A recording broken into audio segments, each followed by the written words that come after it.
გამარჯობა, დიდი მადლობა ბენს, მოგესალმებით ვანო შოუ პირველი იუმორისტული შოუ TV პირველზე. მოგესალმებით და გილოცავთ ახალ 2025 წელს ვირთვასო ტელემაყურებლებო. მინდა გისურვოთ ჯანმრთელობა, ბედნიერება, სიხარული, ჩვენს ქვეყანას მინდა უსურვო გამძლეობა პირველ რიგში. ქოციანობის დასასრულებლად გამძლეობაა მთავარი. აბა თუ ქოციანობა დასრულდა, მერე უკვე ცივილიზებული დასავლეთი თვითონ გვისურვებს ჩვენი ქვეყნის უზრუნველ მომავალს. ამიტომ ჯერ გამძლეობა და კიდევ ერთხელ გამძლეობა. გამძლეობა მინდა უსურვო ყველა ადამიანს, რომელიც აპროტესტებს, რომელიც ქუჩაში გამოხატავს პროტესტს, რომელიც ახალ წელს შეხვდა რუსთაველის გამზირზე. მართალია ფეიერვერკები არ იყო ბევრი, მაგრამ სამაგიეროდ აქციებზე დაიხარჯა თუ სადმე რაიმე მაშხალა არსებობდა ყველაფერი. მანამდე ზოგადად მთელი ამ პროტესტის პერიოდს უნდა უწოდოთ ფეიერვერკების რევოლუცია. მე მგონი ერთადერთი შემთხვევა იქნება მსოფლიოში, როცა ხალხმა მთავრობა გააგდო საზეიმო ვითარებაში. ასევე განსაკუთრებულად მინდა გისურვოთ ბევრი ფული, ხვავი და ბარაკა, იმიტომ რომ ამდენი მინისტრები ყავს დასანქცირებული და ისევ ჩვენი ჯიბიდან აპირებენ გადახდასო ამ ყველაფერს და გქონდეს ეს ხვავი და ბარაკა, რომ გადავიხადოთ და ვარჩინოთ ეს ხალხი, ეს ყველასგან მიტოვებული ხალხი. პირველი ახალი წელია, როცა ქვეყანას დასანქცირებული ხელისუფლება ყავს. ესეთი განსხვავებული წელიწადი ამ ქვეყნის ისტორიაში არ ყოფილა. ესენი თუ დაარჩნენ, შემდეგი წელი უფრო საინტერესო იქნება. ანუ შემდეგ წელს უკვე ჰააგის სასამართლოს დამნაშავე ხელისუფლებით შევხვდებით. მომდევნო წელს უკვე ტერორისტული ხელისუფლები და ასე შემდეგ. ცუდი კი იქნება, მაგრამ მრავალფეროვნება იქნება ყოველთვის, მუდმივად იქნება ჩვენს ქვეყანაში. სხვათა შორის პირველი ახალი წელია, როცა ჩინოვნიკების შვებულებას ევროპაში ვერ გაატარებენ. ამიტომ ვინც ევროპაში გეგმავთ დასვენებას ვირთვასო ტელემაყურებლებო, რაც შეიძლება მეტი სურათი დადეთ. მეტი. ეს იქნება მათთვის კიდევ ერთი ზეწოლა, რომ არჩევნები დანიშნონ. თვითონ მათი ცოლები მოუღებენ ბოლოს. იმიტომ რომ ევროპული ბუწიკების გარეშე არ ამგონია დიდხანს გაძლონ. არ ამგონია, ეგენი მოუღებენ ბოლოს. ქრონოლოგიურად თუ მივყვებით, პირველი სანქციები ქართულ ოცნების ჩინოვნიკებს დაადო უკრაინის პრეზიდენტმა. სანქცირებულთა სიიდან უმრავლესობა კლოუნს ეძახდა ზელენსკის. ეგ კლოუნიო, მიდი აბა ახლა ეძახეთ კლოუნი, რა საშინელება, კლოუნი რო გასანქცირებს და გართმევს ქონებას. ამ კლოუნმა ჩამოართვა კალადეს 2 ბინა კიევში. ეს ჯერჯერობით თან იქ კიდევ ეძებენ კლოუნები, რაღაცებს ეძებენ. რაღაცები არის, იქ კიდე რაღაცები და შეესივნენ კლოუნები. 2025 წელი პირველი წელია, როცა ქვეყანა ხდება დასანქცირებული მინისტრებით და პრემიერ-მინისტრით. და პირველი ახალი წელია, როდესაც ქვეყანა ხდება 2 პრეზიდენტს, 1 დიპლომით. 2 პრეზიდენტი, 1 დიპლომით. 2 ახალ წელს 2 ბედობას, 2 შობას, 2 პრეზიდენტი დაემატა. მოკლედ ყველაფერი 2-2 გვაქვს ამ ქვეყანაში. მარტო ბიძინა და ოლივიე დარჩნენ ერთადერთები და განუმეორებლები. ესე იგი, ზვიად გამსახურდიათი დავიწყეთ და მიხეილ ყაველაშვილით ვაგრძელებთ. ჩვენთან ევოლუცია პირიქითაა. მალე მანქანებიდან ცხენებზე გადავჯდებით. მერე საჭმლის მოსაპოვებლად ჩუბებით ვირბენ ტყეში და ბოლოს დავეუფლებით ცეცხლის ანთების მაგიურ ხელოვნებას. როგორ ინთება ვისწავლით. 2024 წლის დასასრული ძალიან წარუმატებელი გამოდგა ქოცებისთვის. ჩაატარეს არჩევნები, რომელსაც არავინ აღიარებს.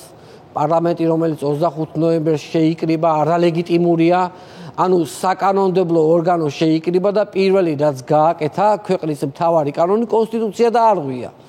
მერე აირჩიეს არალეგიტიმური პრეზიდენტი, მოკლედ რომ ვთქვათ, სიგარეტივით კონტრაბანდული გზებით რუსეთიდან შემოტანილი უაქციზო პარლამენტი ყავს.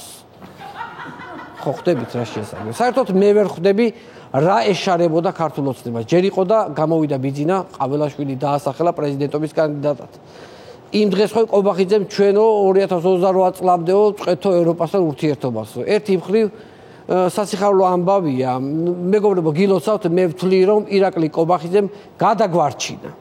ეს არის აქედან ცოტა დადებითი მხარიც უნდა შევხედოთ. 2028 წლამდე ქართველ მამაკაცებს გათხოვება არ ემუქრება. მაგრამ 2028 წელს რა გვეშველება? რა გვეშველება? გამიტაცებს ვიღაცა ბრგე ევროპელი მამრი და ჩამიკრავს მის ძლიერ მკლავებში. მერე ვინ დაიცავს ჩემს უფლებებს? ხო დაგვენგრება ცხოვრება, რომ ვიღაცა ბრგე მამაკაცი რო გამიტაცებს და გამაკრებს. სადღაც სოფელში მიკარგულად და მერე ბოლო პერიოდში აღარ ჩანს ირაკლი ღარიბაშვილი. აშკარად არეულობაა. თვითონ ქართულ ოცნებაში, გავრცელდა ხმა რომ ღარიბაშვილი აპირებდა ოცნებიდან წასვლას. გაბრაზებულა პრეზიდენტის კანდიდატად რო არ დაასახელეს, შესულა ბიძინასთან და უთქვამს. ამის ღირსი ვიყავი შენგან შეუმადურო კაცო. ბიძინა წამოწოლილი იყო ბიძინა იქ. დღესვე მივდივარ შენგანო. ბიძინა დაცემულა მუხლებზე, ირაკლი არ წახვიდე. არ დაგტოვო, არ გაგწირო, რაც გინდა იმას შეგისულებ. თუ გინდა ყველა ფულს შენ მოგცემო. რაც მე მაქვსო, ბიძინას უთქვამს. ღარიბაშვილს მოუშორებია ბიძინა აქედან მომცილი. თვალი თვალში გაუყარა და უთქვამს. ფული მკვდარია. მადლობები ცოცხალი იყო, მადლობები დამიბრუნე ის რაც გადაგიხადეო. თუ შეგიძლიაო. და ამ დროს მაგვიზარა მას დარეკა, ადგა, დაწერა Facebook-ში, რომ არსაც წასვლას არ ვაპირებ. 2025 წელი ჩინური კალენდრით არის მწვანე გველის წელი. ეს სხვაგან დადგა ჩინური გველის წელი, თორემ ჩვენთან ჯერ კიდევ რუსეთიდან მოსული მახრჩობელას წელი არის, უკვე რამდენიმე წელია. გველის წელია 2025. ესე იგი 12 წლის წინაც გველის წელი იყო.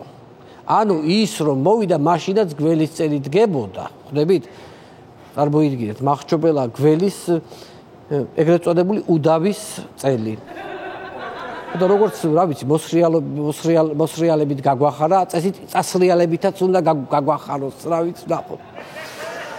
უცნაური საახალწლო განწყობა ქვეყანაში ისეთი მდგომარეობაა, რომ განმეორებითი არჩევნების ჩატარებას რომ მივაღწევთ და ჩავატარებთ, უნდა მოვითხოვოთ განმეორებითი ახალი წელი, იმიტომ რომ ახალი წელი არ ქონია, ახალი წელი ახალ წელს მხიარულებას და ზეიმს რომ გავდეს, ისეთი ახალი წელი უნდა მოვითხოვოთ ხელმეორედ.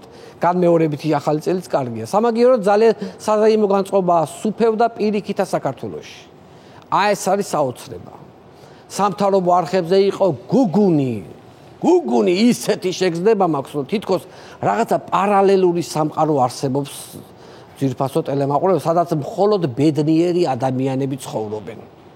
აი ამ იმეს და რუსთავიორებს რო უყურებ, აი ამ პროპაგანდისტულ არხებზე. აი თითქოს რომ მხოლოდ ბედნიერი ადამიანებით არის დაკომპლექტებული ეს ქვეყანა.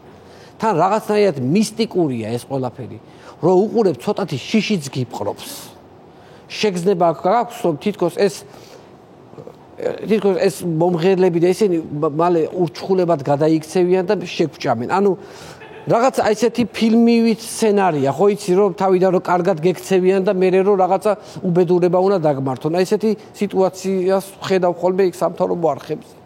საახალწლო კონცერტებში მთავრობამ იმდენი თანხა გადაუხადა მომღერლებს და ეს მომღერლებიც ისეთი პროპაგანდას უკეთებენ მოძალადე და არალეგიტიმურ მთავრობას, შეიძლება მალე ხარებასთან და გომელაურთან ერთად მაგნიცკის სიაში ნუცა ბუზალაძეც და გელა გნოლიძეც შეიყვანონ.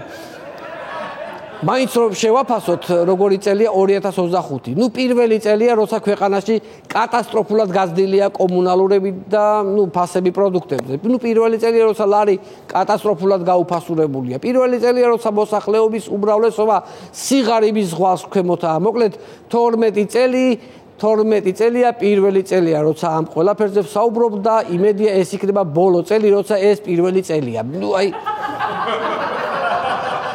ძირითადად რთული წინადადებებით იყო აწყობილი, მაგრამ მიმხედვი მიხვდება. მოლოგის ბოლოს მინდა უპასუხო კითხვას, როგორი წელი შეიძლება იყოს 2025. ქვეყანაში, სადაც ევროპამ შეწყვიტა ყველანაირი დახმარება, ასევე ამერიკამ გაგვიჩერა ყველაფერი, დასანქცირებულია ეგრეთ წოდებული მთავრობა, რომელსაც ხელსაც არავინ ართმევს. რავი, წესი ძალიან ნორმალური წელი უნდა იყოს ჩემი აზრით. ეს წინადადება მინდოდა პოზიტიურად დამემთავრებინა, მაქსიმალურად ვეცადე. ყველანაირი ლოგიკით გავღატაკდებით, მაგრამ ხალხი მაინც პოზიტიურად ვიქნებით ერთმანეთის მიმართ, როგორც ეს ბნელ 90-იანებში იყო. ის ძველი ურთიერთობები აღდგება, ასე რომ ხალხს ვერაფრით შეგვაშინებთ. ყვილად თუ გეკნებათ ჩვენი დაღლის იმედი. ძალიან დიდი მადლობა. ჩვენ შოუს მუსიკალურად აფორმებს ბენდი თამუნალეკო იჟილს ხელმძღვანელობთ. მადლობთ.